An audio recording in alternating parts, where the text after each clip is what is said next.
superstar. Information is wealth. Good luck.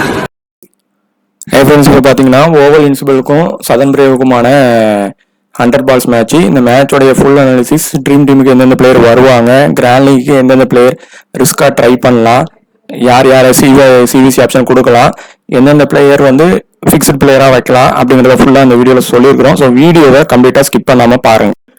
இந்த வென்யூவோட progress, pitch report என்னென்ன மாதிரி இருந்திருக்குன்னு இதே வீடியோவில் சொல்லியிருக்கிறோம். மொத்தமாக 18 மேட்சஸில் 7 மேட்சஸ் வின் பண்ணியிருக்கிறாங்க. ஃபர்ஸ்ட் வின் பண்ணவங்க 7 வின் பண்ண வந்தவங்க 11 பண்ணியிருக்கிறாங்க.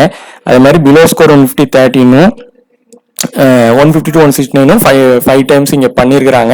இதில் ஒரு 2 விதமான பிச் கண்டிஷனும் இங்கே இருக்கு. ஹை ஸ்கோர் 166 லோ ஸ்கோர் 76 இங்கே ஆயிருக்கு. இங்கே இப்போ ரீசெண்டாக நடந்த மேட்சஸ் பார்க்கும்போது பார்த்தீங்கன்னா 2 மேட்சுமே ஸ்கோர் வந்து இங்கே வந்து கொஞ்சம் கம்மியாக தான் ஸ்கோர் பண்ணியிருக்கிறாங்க. 70 இன்னிங்ஸ் வந்து பார்த்தீங்கன்னா ஈஸியாக win ஆகிருக்கிறாங்க.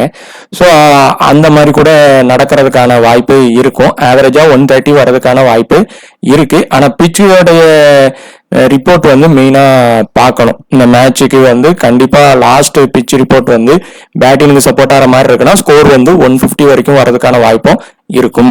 Head to head venue progress பார்த்தீங்கன்னா ஹெட் டு ஹெட்ல பொறுத்தவரை மேக்ஸிமம் ஈக்குவல் வின் தான் இருந்திருக்கு. ஆனால் வென்யூ ப்ராக்ரஸ் பொறுத்தவரை ஹோம் டீமான சதன் பிரேவ் வந்து வின்னிங் ரேஷியோ பார்த்தீங்கன்னா அவங்களுக்கு இங்கே அதிகமாகவே இருக்கு. ஆனால் ஓவல் டீமுக்கு பார்த்தீங்கன்னா லாஸ் தான் ஆகிருக்கிறாங்க. ஸோ வென்யூ ப்ராக்ரஸ் படி தான் போகுது அப்படின்னா சதன் பிரேவ் வந்து இந்த மேட்சை வின் பண்ணிடுவாங்க. மேக்ஸிமம் ஃபர்ஸ்ட் இன்னிங்ஸ் பண்ற டீமுக்கு ஒரு இதாவது ஒன் சைடா டீம் போட்டு பண்ணுங்க. மேக்ஸிமம் பார்த்தீங்கன்னா ஓவல் டீம்ல வந்து பெரிய அளவுக்கான எந்தவித சேஞ்சும் இருக்காது. மிஞ்சி போனால் பவுலிங்ல கண்டிப்பா சேஞ்ச் இருக்கும். இந்த பிச்சு பார்த்தீங்கன்னா ரைட் ஹேண்டர் பவுலர்ஸுக்கு நல்லா சப்போர்ட் ஆகுது லெஃப்ட் ஹேண்டர் பவுலர்ஸை விட. ஸோ மேபி அந்த பவுலர்ஸ்ல யாராவது ஒருத்தங்களை வேணா டீம்ல இருந்து ரிமூவ் பண்ணிட்டு வேற பவுலரை ட்ரை பண்ணுவாங்க. சதன் பிரேவை பொறுத்தவரை மேக்ஸிமம் சேம் லைனப்ல தான் போவாங்க. வின்னிங் காம்பினேஷன்ல போறதுனால பெரிய அளவுக்கான சேஞ்ச் இருக்காது. மேபி ஏதாவது 1 or 2 ஒரு சேஞ்ச் வேணா பேட்டிங்ல வேணா பண்ணலாம், இல்லைன்னா சேம் லைனப்ல தான் அவங்க போவாங்க. இங்க பொறுத்தவரை ஸ்பின்னர்ஸ்க்கும் ஃபேசர்ஸ்க்கும் இப்போ நடந்த ரீசெண்ட் மேட்சஸ்ல விக்கெட் ஃபால் வந்து ஈக்குவலா இருந்திருக்கு. ஆனா ஃபர்ஸ்ட் இன்னிங்ஸ்ல தான் விக்கெட் ஃபால் வந்து நிறைய இருந்திருக்கு செகண்ட் இன்னிங்ஸ் பொறுத்தவரை. ஸோ அதே மாதிரியான பிச் கண்டிஷன் தான் இருக்கு. அப்படின்னா ஃபர்ஸ்ட் இன்னிங்ஸ்ல விக்கெட் ஃபால்ஸ் வந்து அதிகமா விழுந்து சேசிங் வந்து கொஞ்சம் ஈஸியா இருக்கிற மாதிரி இருக்கும். அந்த மாதிரி பிச் கண்டிஷன் தான் இருக்கு அப்படின்னா ஸோ அதுக்கு தக்கனமான ஃபேசர் ஸ்பின்னர்ஸை நம்ம டீம்ல எடுக்கணும். ஃப்ரெண்ட்ஸ், இப்போ பார்த்தீங்கன்னா ஓவல் இன்விசிபிள் உமன்ஸ் டீமுக்கும் சதன் பிரேவுக்குமான மேட்ச். இது சதன் பிரேவோட ஹோம் கிரவுண்டில் இந்த மேட்ச் ஆனது நடக்குது. இந்த வென்யூ பார்த்துருப்பீங்க. இந்த வென்யூ பொறுத்தவரை கம்ப்ளீட்டாக பார்த்தீங்கன்னா அதாவது சதன் பிரேவ் தான் டாமினேட் பண்ணுறாங்க. வின்னிங் ரேஷியோவும் அதிகமாக இருக்குது. இந்த இதில் வந்து பார்த்திங்கன்னா 2 விதமான பிச் இருக்குது. ஒன்று நல்ல பேட்டிங்னுக்கு சப்போர்ட் ஆகும், அதே நேரத்தில் பவுலர்ஸுக்கு பின்னாடி சப்போர்ட் ஆகுது. இன்னொன்று பார்த்தீங்கன்னா கொஞ்சம் ரன்னு பார்த்தீங்கன்னா கம்மியாக வர மாதிரி வருது. நல்ல அந்த வேரியேஷன் கட்டர்ஸ் போடுற பவுலருக்கு நல்லாவே அந்த இடத்துல சப்போர்ட் ஆகுது. ஸ்பின்னர்ஸு அந்த இடத்துல நல்லா பண்ணுறாங்க. ஸ்பின்னர்ஸ் போடுற டீமு வச்சுருக்கிற டீம் நல்லா பண்ணுறாங்க. இதில் மேக்சிமம் பார்த்தீங்கன்னா பிச்சு எந்த மாதிரி கொடுக்க வாய்ப்பு இருக்குன்னு பார்த்தீங்கன்னா பேட்டினுக்கும் சப்போர்ட் பண்ணுற மாதிரி தான் மேக்சிமம் கொடுத்தாலும் ஒன் சைடாவது ஒரு இதுலையாவது பவுலிங்னுக்கு கண்டிப்பாக சப்போர்ட் ஆகும். மேக்சிமம் வென்யூ ப்ராக்ரஸ் படி போகணும்னா சதன் பிரேவ் தான் வின் ஆகிறதுக்கு ஒரு 70 to 70% வாய்ப்பு இருக்கும். ஓவல் இன்சிபிள் வின் ஆகிறதுக்கு ஒரு 30 to 40% வாய்ப்பு இருக்கும். இது வந்து அந்த வென்யூ ப்ராக்ரஸ் அப்படியே நடக்குது. அதில் உள்ள பிளேயர்ஸ் எந்த மாதிரி வருவாங்க அப்படிங்கிறதுல அதே மாதிரி நடந்தா. இப்போ இதில் பவர் பிளே ப்ராக்ரஸ் பார்த்தீங்கன்னா எந்த மாதிரி இது வரைக்கும் இருந்திருக்கு அப்படின்னு பார்க்கும்போது இப்போ நடந்த 100 மேட்சும் சரி மற்ற டொமஸ்டிக் மேட்ச்லேயும் சரி பவர் பிளேயில் பார்த்தீங்கன்னா 1 to 2 விக்கெட் விழுது. அதாவது 25 பாலுக்குள்ளே 1 to 2 விக்கெட் விழுது. செகண்ட் இன்னிங்ஸ் பொறுத்தவரை 1 விக்கெட் இல்லாமல் போயிடுது, இல்லை கம்மியான ரனில் 1 விக்கெட் விழுது. ஸோ அந்த மாதிரி தான் நடக்குது. ஸோ டாப் ஆர்டரில் வர பிளேயரை நம்ம லீவ் பண்ணி போகலாம். இப்போ ஒரு வேளை ஓவல் டீம் ஃபஸ்ட்டு பவுலிங் போடுறாங்க அப்படின்ட்டு வருது அப்படின்னா எந்த டீம் ஃபஸ்ட்டு பவுலிங் போடுதோ அந்த டீம் வந்து பவுலிங்கில் டாமினேட் பண்ணுறதுக்கான வாய்ப்பு இந்த வென்யூவில் இருக்க 50% வாய்ப்பு இருக்கும். அவங்க ஒன் சைடாக வின் பண்ணுறதுக்கான வாய்ப்பும் இருக்கும். இதில் பொதுவாக ட்ரீம் டீமில் எந்தெந்த பிளேயர் தொடர்ச்சியாக வர்றாங்க, எந்தெந்த வென்யூவில் எப்படி வந்துட்டுருக்காங்கங்கிறத பார்க்கலாம். இப்போது விக்கெட் கீப்பர் செக்ஷன் பொறுத்தவரை இது வந்து நம்ம ஃபுல்லாக ஹெட் டு ஹெட் ஸ்டாட்ஸு, அதே மாதிரி அவங்களுடைய ரீசன்ட் ஃபார்மு, முக்கியமாக பேட்டரோடைய ஸ்ட்ரைக் ரேட்டு, பவுலரோடைய எக்கானமி, இதெல்லாம் வச்சு தான் கேட்டகரி வைஸ் அப்புறம் அந்த பிளேயரை எப்படி நம்ம பிரிக்கலாம், அதில் எந்தெந்த பிளேயர் வருவாங்கங்கிறத நம்ம சொல்லிகிட்ருக்கோம். இதில் வந்து பார்த்திங்கன்னா இந்த 2 பேரில் மேக்சிமம் ஒருத்தங்க வர்றதுக்கான வாய்ப்பு தான் இந்த மேட்ச்சில் இருக்கும். அதில் ஃபஸ்ட் ஆப்ஷன் வின்ஃபீல்டு பொறுத்தவரை இந்த வென்யூவில் ப்ளே பண்ணியிருக்காங்க. இப்போ பொறுத்தவரை எந்த மாதிரி பண்ணுவாங்க அப்படின்னா மேக்ஸிமம் சேஸின் பண்ணுறாங்க, அவங்க டீம் சேஸின் பண்ணுது அப்படின்னா ஒரு 62 பாயிண்ட் அளவுக்கு எடுத்துருவாங்க. 60 to 70 பாயிண்ட், 50 60 எடுத்துருவாங்க. 50 பாயிண்ட் வரைக்கும் எடுத்துருவாங்க. கண்டிப்பாக 60 பாயிண்ட் உங்களுக்கு எடுப்பாங்க. அதுக்கு மேலே வர்றதும் வர வாய்ப்பு இருக்கும். எது ஃபஸ்ட்டு பேட்டிங் பிடிக்கிறாங்கன்னா ரொம்ப கம்மியான பாயிண்ட் தான் அவங்க எடுத்து ட்ரீம் டீம் வரலாம், இல்லை அந்த இடத்துல ஃபெயிலியர் ஆகி கம்மியான பாயிண்ட் எடுக்கலாம். அந்த மாதிரி வரதுக்கான வாய்ப்பு இருக்கும். ஸோ சேஸின் பண்ணுறாங்கன்னா அந்த இடத்துல நீங்கள் மஸ்ட்டாக இவங்களை கொண்டு போகிறதே பெட்டரான ஒரு சாய்ஸு. சவுத்பியோடைய பெர்ஃபார்மன்ஸ் கொஞ்சம் நல்லா தான் இருக்குது. ஆனால் இந்த 100 பால்ஸ் பொறுத்தவரை, T20 பொறுத்தவரை பிளேயருடைய ஆப்பர்ச்சுனிட்டி அவங்க எந்த மாதிரி கொடுக்குறாங்க அப்படிங்கிறத வச்சு தான் அவங்க வருவாங்க. இந்த டீம் வந்து கம்ப்ளீட்டாக லாஸ் ஆனால் தான் இவங்களுக்கான ஆப்பர்ச்சுனிட்டியே வரும். ஸோ அந்த மாதிரி ஒன் சைடாக டீம் பண்ணிங்கன்னா வேணால் 2 விக்கெட் கீப்பர் கொண்டு போகலாம். இல்லை அப்படின்னா பெட்டர் இவங்களை எடுக்கிறதே போதும். இப்போ பேட்டிங் பொறுத்தவரை இது வந்து லாஸ்ட் மேட்ச் பார்த்திங்கன்னா டி ஒயிட்டும் ஃபெயிலியரு, லாராவும் ஃபெயிலியரு. இந்த மேட்ச்சில் இப்போ இவங்க ஃபெயிலியரு. இதில் ஹோம் கிரவுண்டில் விளையாடும் போது ஹோம் கிரவுண்டில் விளையாடுறாங்க. இப்போ சதன் பிரேவ் வந்து ஹோம் கிரவுண்டில் விளையாடுறாங்க, டி ஒயிட் அங்கே ப்ளே பண்ணுறாங்க. ஃபஸ்ட்டு இன்னிங்ஸ் ப்ளே பண்ணுறாங்க அப்படின்னா இவங்க உறுதியாக ட்ரீம் டீம் வருவாங்க, பாயிண்ட்ஸும் ஹையாக வந்துடுவாங்க. ஏன்னா ஸ்ட்ரைக் ரேட்டு நல்லா இருக்குது. அவங்க ஹோம் கிரவுண்ட் பண்ணும் போதெல்லாம் ட்ரீம் டீம் வந்துடுறாங்க. 70 பாயிண்ட்டு கண்டிப்பாக 60 பாயிண்ட்டுக்கு மேலே எடுத்துடுறாங்க.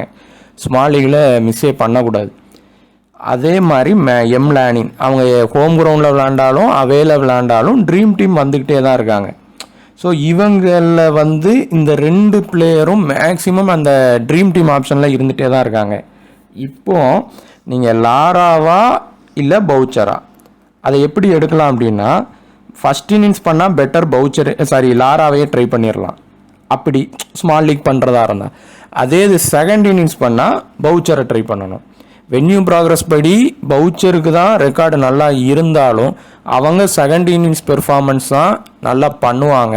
ஆனாலும் அவங்க எடுத்த உடனே அவுட் ஆக போவாங்க. அதில் ஏதாவது கேட்ச் மிஸ் ஆகுது, ஏதாவது அப்படி ஆனால் தான் அவங்க அடுத்து பெருசாக பண்ணுவாங்க. ஸோ இதில் லோ பிக்கில் இருக்காங்க, அதுதான் மெயின். டாப்பில் வர லோ பிக்கு. அப்போது நம்ம வந்து சதன் பிரேவுக்கு ஒன் சைடாக டீம் போடும்போது பவுச்சரை மிஸ் பண்ண வேண்டாம். எந்த இன்னிங்ஸ் பண்ணாலும் அவங்க ஒரு 20-30 பாயிண்ட் எடுத்தாலும் நம்ம ரேங்க் ஆனது கூடும். ஸோ அப்போ ஒன் சைட் டீமில் சதன் பிரேவை மிஸ் பண்ணக்கூடாது.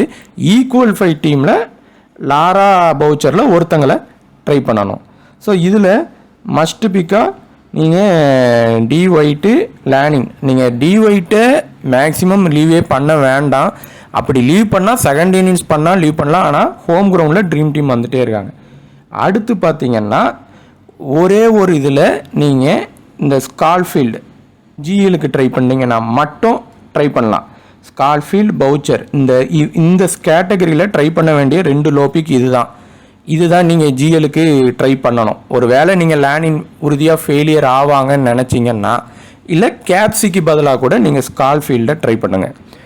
கேப்சி செகண்ட் பேட்டிங் பண்ணுறாங்க, ஃபஸ்ட் பேட்டிங் பண்ணாமல் அப்படின்னா அந்த இடத்துல ஸ்கால்ஃபீல்ட் ட்ரை பண்ணுங்கள். சதர்ன் பிரேவ் தான் டாமினேட் பண்ணுவாங்க அப்படிங்கும்போது ஸ்கால்ஃபீல்டை எடுக்கலாம். மற்ற 2 லோ பிக்கும் வர்றது கொஞ்சம் கஷ்டம்தான் இந்த மேட்சை பொறுத்தவரை. ஸோ மேக்ஸிமம் இந்த கேட்டகரியில் இருந்து 2 இல்லைன்னா 3. அப்புறம் இது வந்து மெயினான ஆல்ரவுண்டர் கேட்டகரி. இதில் எப்படின்னா தோக்குற டீமில் இருந்து ஏதாவது ஒரு டீமோடைய ஆல்ரவுண்டர் வந்து ஹை பர்சன்ட் ஆல்ரவுண்டர் லாஸ் ஆகுறாங்க. இது நிறைய மேட்ச்சில் நடந்துகிட்டே இருக்குது. அதே மாதிரி பேட்டிங் டீமில் ஒரு ஹை பிக் வந்து அடிப்படுது. இப்போ லேனின், டிவைட்டு, லாரா அவங்க யாராவது வந்து ட்ரீம் டீம் வராமல் போயிடுறாங்க. ஸோ அது பேட்டிங்லேயும் நடக்குது, பவுலிங்லேயும் நடக்குது. ஆல்ரவுண்டரில் எந்த மாதிரி நடக்குதுன்னா, இப்போ உதாரணத்துக்கு வில்லிங்டன் ட்ரீம் டீம் வந்துடுறாங்க, பெருசாக வராங்கன்னா அந்த இடத்துல கேப்சி அடிபடுற மாதிரியான கண்டிஷன் வருது. இது ஒன் சைடாக போனால் மட்டும்தான் இவங்க 2 பேருமே வர்றாங்க. ஸோ இப்போ இந்த கேட்டகரி பார்த்திங்கன்னா எந்த மாதிரி வர்றதுக்கான வாய்ப்பு ஃபஸ்ட்டு இருக்குன்னா, இதில் யாரெல்லாம் லோபிக்கு அப்படிங்கும்போது ட்ரையான், வில்லர்ஸ், ஆடம்ஸ், ஃப்ராங்க்லின். இதில் ஆப்பர்ச்சுனிட்டி யாருக்கெல்லாம் போடுறாங்கன்னா ஆடம்ஸ் 3 ஓவர் போடுவாங்க, மில்லர்ஸ் 2 ஓவர் போடுவாங்க. இதில் இந்த வென்யூவை பொறுத்தவரை யார் பெஸ்ட்டுனா ஆடம்ஸ் தான். ஆடம்ஸ் பொறுத்தவரை 3 ஓவர் போடுவாங்க. ஃபஸ்ட் இன்னிங்ஸ் பவுலிங் போடுறாங்கன்னா இவங்க ஒரு 25 to 40 50 கேட்டகரியில் இருப்பாங்க. விக்கெட் எடுக்க வாய்ப்பு இருக்குது, பேட்டினும் அவங்களால பண்ண முடியும். ஆனால் இதை விட பெட்டரான ஆப்ஷன் ட்ரையான் தான். ஆனால் ட்ரையானுக்கு ஆப்பர்ச்சுனிட்டியே இவங்க தரமாட்டிக்காங்க, பவுலினும் கொடுக்க மாட்டேங்காங்க, பேட்டின் வந்தாலும் வாய்ப்பு தரமாட்டிக்காங்க. ஆனால் தந்தாங்கன்னா இந்த மேட்சுக்கு அவங்க ஒரு பெரிய டிஃபரன்ஷியல் சிவிசியாக மாறுவாங்க. ஆனால் ஆப்பர்ச்சுனிட்டி பொறுத்து தான். ஆப்பர்ச்சுனிட்டி கொடுப்பாங்கன்னு நம்பினீங்கன்னா அவங்கள ஒரு இதில் ரிஸ்காக சிவிசி ட்ரை பண்ணுங்கள்.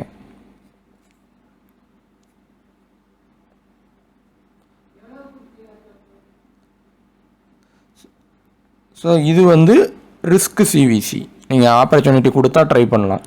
அதே மாதிரி பிளேயர் இடைய அதிகமாக த்ரெட்டு உள்ளவங்க கேப்பு. யாருக்கெல்லாம் த்ரெட் இருக்குதுன்னு பார்த்தீங்கன்னா டிவைட்டுக்கு இருக்குது,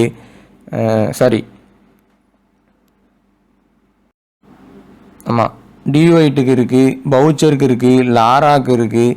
ஸோ த்ரெட்டு நிறைய இருக்குது அவங்களுக்கு. ஃபஸ்ட்டு பவுலிங் போடுறாங்கன்னா ஸ்மால் லீகோடைய கேப்டன் வந்து கேப்பு தான். விசி வந்து டிவைன் ட்ரீம் டீம் இந்த மேட்சும் வந்துடுவாங்க. இதே ஃபஸ்ட்டு பவுலிங் டிவைன் போடுறாங்கன்னா அந்த இடத்துல கேப்டன் டிவைன் வந்துடுவாங்க. ஸோ அந்த மாதிரி இன்டர்சேஞ்ச் பண்ணணும். ஆனால் 2 பேருமே ட்ரீம் டீம் மேக்ஸிமம் வந்துடுவாங்க இந்த மேட்சும். நீங்கள் கேப்சியை வேணால் இந்த மேட்ச்சு ஃபஸ்ட்டு பேட்டிங் பண்ணலைன்னா லீவ் பண்ணி பாருங்கள். அதே மாதிரி வில்லிங்டன் வந்து இந்த மேட்ச் உறுதியாக ஒரு ட்ரீம் டீம் தான். ஃபஸ்ட்டு பவுலிங் போட்டாங்கன்னா ட்ரீம் டீம் அளவுக்குனாலும் வரலாம், இல்லை கேப்டன் அளவுக்குனாலும் வரலாம். செகண்ட் பவுலிங் போடுறாங்கன்னா ஒரு விசி அளவுக்கு வரதுக்கான வாய்ப்பு இருக்குது. ஸோ மேக்ஸிமம் ட்ரீம் டீம் நீங்கள் சிவிசி அளவுக்கு ட்ரை பண்ணுறதா இருந்தால் ட்ரை பண்ணுங்கள். இந்த மேட்ச் அவங்களுக்கான அந்த பிச்சு சப்போர்ட் இருக்குது. ஸோ சிவிசி ஓரளவில் ட்ரை பண்ணலாம். ஸோ இதிலிருந்து லோ பிக்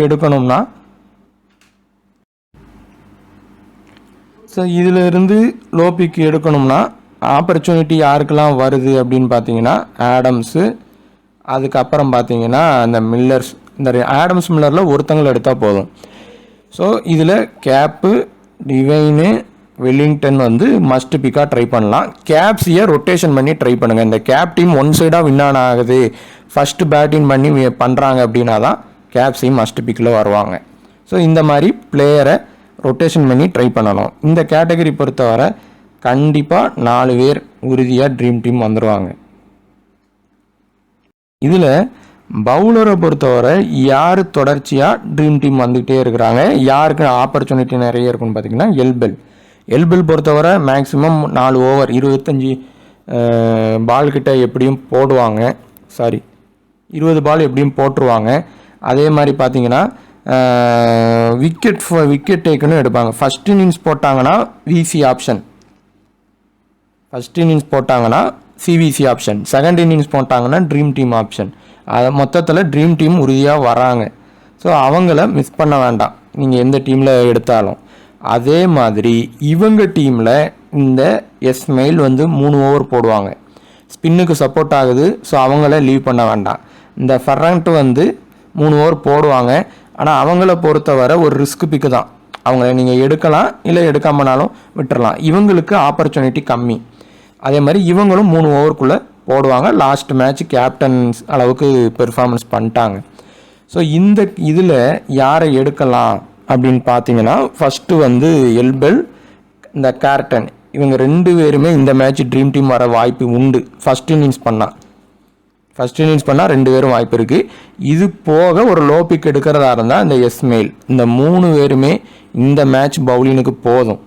இது போக புதுசாக அடிஷ்னலாக பிளேயர் வந்தாங்கன்னா அவங்கள ஃபஸ்ட் இன்னிங்ஸ் போடுறதா இருந்தால் மட்டும் ட்ரை பண்ணுங்கள், இல்லைனா பண்ண வேண்டாம். ஸோ ஸ்மால் லீக் ப்ளே பண்ணுறீங்கன்னா கண்டிப்பாக பவுலிங்கில் ஒரு லோ பிக் வச்சே ஆகணும். அப்படி பவுலிங்கில் வைக்கலைன்னா நம்ம ஆல்ரவுண்டரில் சொன்ன லோ பிக்கு, பேட்டரில் சொன்ன ஒரு லோ பிக்கு, இந்த இதில் ஏதாவது ஒரு லோ பிக் வச்சாதான் இந்த உமன்ஸ் மேட்சை பொறுத்தவரை கண்டிப்பாக வின் ஆக முடியுது. இல்லை அப்படின்னா நீங்கள் ஜென்ஸ் மேட்ச்சில் நடக்கிற ஸ்மால் லீகை பெட்டராக ப்ளே பண்ணுங்கள். அதில் லோ பிக்கை வந்து பிடிக்கிறது ஈஸி, அதில் ஓரளவு பண்ணிடலாம். அதை ட்ரை பண்ணுங்கள். இல்லைன்னா இந்த கேட்டகரி பண்ணாமல் போகக்கூடாது, கண்டிப்பாக அவங்கள ட்ரை பண்ணலாம். சிவிசி எப்போவுமே சேஃபே போடணும். சேஃப் சிவிசி அந்த இன்னிங்ஸ் வைஸ், நம்ம இப்போ இன்னிங்ஸ் வைஸ் சொல்லியிருக்கோம், அந்த இன்னிங்ஸ் வைஸ் உள்ளதை ட்ரை பண்ணணும். 9 பேர் 50க்கு மேலே, 2 பேர் 50க்கு கீழே. அதில் லைனப்பில் புதுசாக ஒருத்தங்க இப்போ வர்றாங்க அப்படின்னா ஆப்பர்ச்சுனிட்டி பொறுத்து தான் அவங்கள எடுக்கணும். ஸோ அந்த மாதிரி ட்ரை பண்ணி பாருங்கள். சிவிசி ஆப்ஷனும் இந்த மேட்சும் சொல்லியிருக்கிறோம். பேட்டிங்கில் ட்ரை பண்ணுறீங்கன்னா லேனினுக்கு ஒரே ஒரு இதில் ட்ரை பண்ணி பாருங்கள். மெக்லானினுக்கு வந்து இருக்குது, அவங்க ஒரு சின்ன அவங்களுக்கு த்ரெட்டு பெருசாக இல்லை. அந்த டிவைன் பாலில் அவுட் ஆனால் உண்டு, அவங்க பால்லையும் அடிக்கவும் செஞ்சுருக்காங்க. ஸோ ஒரு ட்ரீம் டீம் எப்படியும் வந்துடுறாங்க. சிவிசி அளவுக்கு ட்ரை பண்ணி பார்க்கலாம். ஸோ உங்களுக்கு இந்த வீடியோ பார்த்துட்டு உங்களுக்கு ஏதாவது யூஸாக இருந்துச்சுன்னா ஷேர் பண்ணி சப்போர்ட் பண்ணுங்கள். டெலிகிராமில் ஜாயின் பண்ணாலும் ஜாயின் பண்ணிவிடுங்க. தேங்க்யூ.